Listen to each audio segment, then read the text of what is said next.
Now, the first topic here tonight at Doc Day is one that's so incredibly important, but one that doesn't get anywhere near enough airtime across the board, although that's hopefully beginning to change for the better. That topic is mental health, namely mental health for people living with diabetes. Joining us all the way from Uruguay will be Sebastián, who is here to share his personal story on these matters. Sebastián has a background in communications and journalism, and recently shared a very personal and very moving article on our blog titled "A Light Through the Shadows, My Personal Odyssey with Type 1 Diabetes." As said, it's a very moving read. I would thoroughly recommend checking that out once Doc Day is over. But for now, joining us live here at Doc Day is Sebastián. Hey, Sebastián. Hi, Morgan. How are you doing? It's great to be here. It's nice to see you too. So your personal journey begins in the 1990s. There was a lot of stigma and shame that you felt back then, and that kind of carried through almost to the present day. I know you have a few slides prepared for us, so yes. I will come back at the end, ask you a few questions on that, but for now, the stage is yours. Okay, thank you. Well, hello everyone. It's an honor to be here and to kick off today's presentation. Today, I'm going to talk about a topic that's very close to my heart, overcoming the shame associated with diabetes. Well, I'm Sebastián, as Morgan told you. I live in Montevideo, Uruguay. I was diagnosed with type 1 diabetes at 13, right when I was starting high school. As you can imagine, it wasn't easy. No teenager wants to be different. Discovering that I had celiac disease at 27 brought a new set of challenges. As I'm 2 meters tall, I usually have fun saying that I'm the living proof that these diseases don't affect growth. Well, in 1983, when I was diagnosed, I started using MPH insulin with plastic syringes. As my family and I were told that insulin should be kept always in the fridge, I used to take the injections in the kitchen before leaving for high school. Every injection became a private ritual I did in the kitchen alone. My mom would leave me alone to do it. It was just me, the syringe, the insulin, and the fridge. I felt like this was something to hide, something secret, something nobody else should see. And it soon became something I was ashamed of and always tried to keep only for myself unless it was extremely necessary to disclose it. Some years later, after I finished college, I think I was 24, 25, I was having lunch with colleagues at work, and someone asked me in front of the others if I really had diabetes and if I really needed to inject insulin every single day. Everyone else started staring at me while I answered. As you can probably imagine, I was extremely embarrassed to share publicly what I did in private. I remember that I started sweating a lot and asked this person to please change the subject. So for years, I kept my diabetes hidden, seeing it as a major flaw I had. And here's another story I won't forget. Once on a first date, when the guy I was dating offered me something that was too sweet for me to drink, I told him that I had diabetes and celiac disease. I remember he said something like, "Why are you telling me all your flaws on the first date?" Yes, of course, you can say that the guy was a fool, maybe he was, but it really hurt because I saw myself as flawed, actually. His words definitely hit a nerve. Some weeks ago, I was having a coffee with my aunt.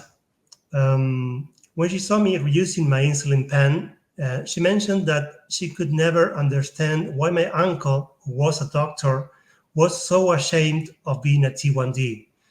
I didn't know that he was ashamed. I never figured that out. It was a big surprise, as my uncle was like a hero to me and to the whole family. He always did crazy and wonderful things and was very extroverted. So it was really shocking to learn that a doctor, a pediatrician, was ashamed of his condition and also hid it at work. Well, my uncle passed away like 20 years ago due to cancer. So unfortunately, I won't have the chance to discuss this with him. Well, when I got my first CGM, it changed everything. Knowing my glucose levels at any time was amazing. Wearing technology was amazing. I started showing my CGM to everyone and explaining how it worked. It made me feel more in control, but I still struggled with public injecting insulin in public. That was something I couldn't manage. I've been using insulin pens for a while now. Whenever I was traveling or eating out, I would always go to the bathroom to inject insulin. And as you can know, public bathrooms are not exactly the cleanest place to have an injection. I convinced myself that this was the right thing to do to avoid making others uncomfortable. Even at home, when friends were over, I'd go to the bathroom to inject. This year, I was lucky to attend the ATTD conference in Italy, thanks to the dedoc scholarship, which honestly took me by surprise.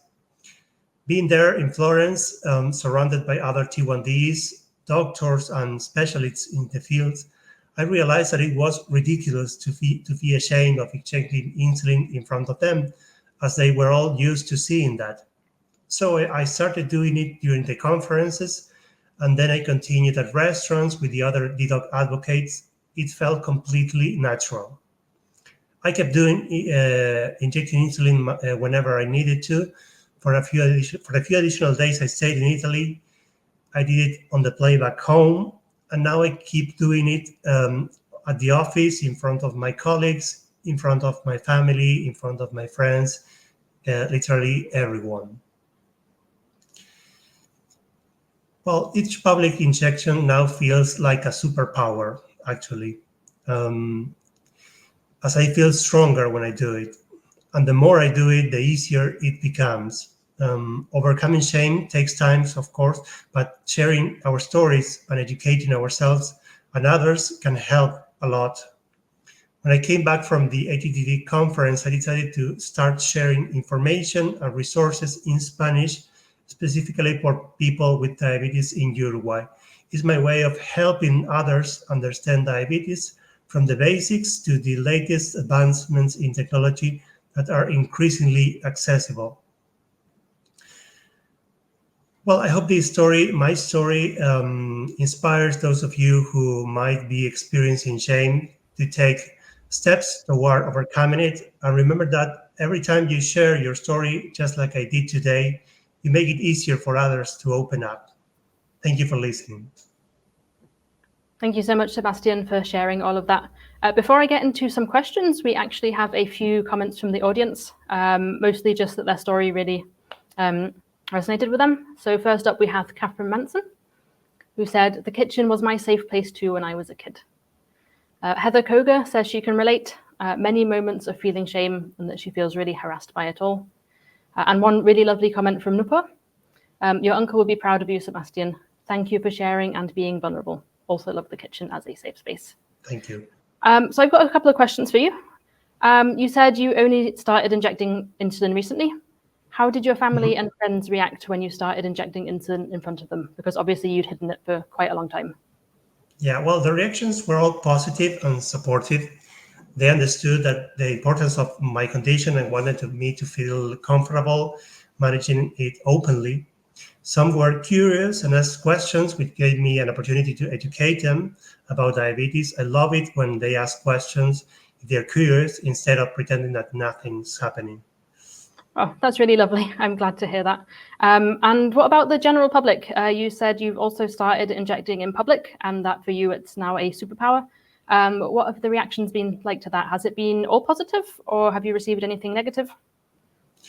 That's an interesting question because I have literally never experienced a negative reaction from anyone. Of course, I'm not screening the whole place when I'm taking a shot to see if anyone is looking or expressing discomfort, but it mostly feels like nobody noticed it when I take a shot.